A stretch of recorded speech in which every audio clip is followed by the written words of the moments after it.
నిజంగా ఇంత టాలెంటెడ్ డైరెక్టర్‌కి ఇలా జరగడం అనేది రియల్లీ బ్యాడ్ అని చెప్పొచ్చు. ముందు నేను ఇది విన్నప్పుడైతే మాత్రం ఇది ఫేక్ ఏమో కావాలని ఇలా న్యూస్ స్ప్రెడ్ చేస్తూ ఉన్నారు ఈయన గురించి అనుకున్నాను గానీ, ఆయన నోటితో ఆయనే చెప్పడం అసలు నిజంగా చాలా బాధ అనిపించింది ఫస్ట్ చూసినప్పుడైతే మాత్రం.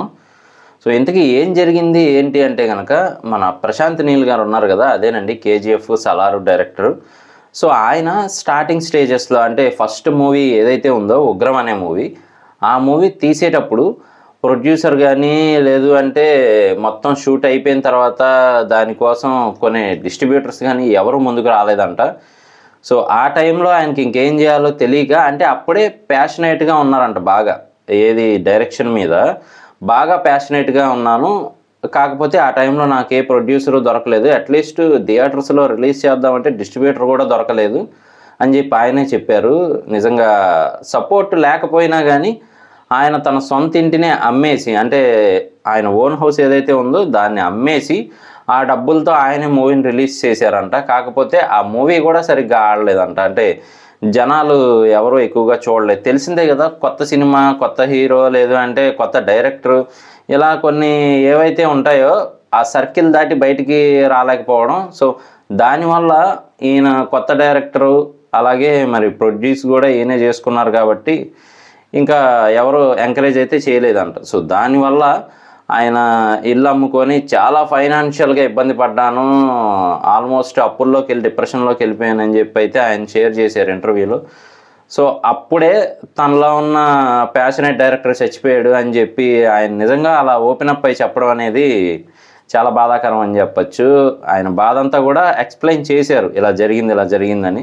సో చాలా సంవత్సరాల క్రితమే నాలో ఉన్న ప్యాషనేట్ డైరెక్టర్ చనిపోయాడు. ఇప్పుడు ఉన్నది ఓన్లీ బిజినెస్ పరంగానే నేను డైరెక్షన్ చేస్తుంది అని చెప్పడం చాలా వెరైటీగా అనిపించింది. అలాగే ఆయన పడ్డ స్ట్రగుల్స్ అన్నీ ఎక్స్‌ప్లెయిన్ చేశారనమాట. సో ఆ 'ఉగ్రం' సినిమాతో ఆయనైతే చాలా డిప్రెషన్‌లోకి వెళ్ళి తర్వాత మళ్ళీ కమర్షియల్ మూవీస్ తీద్దామని ఫిక్స్ అయ్యారంట. అంటే ఎలివేషన్‌గా ఉండేలాగైతే ఆటోమేటిక్‌గా మరి జనాలు ఎక్కువగా చూస్తారు కదా అని చెప్పి ఎలివేషన్ సీన్స్ ఉండే టైప్‌లో బాగా కమర్షియల్ ఆస్పెక్ట్స్‌తో అయితే మూవీ తీస్తూ వచ్చారు. సో అలా వచ్చిందే 'కేజీఎఫ్' అనమాట. తెలిసిందే కదా! ఎలివేషన్ సీన్స్ ఫుల్‌గా అయితే ఉంటాయి.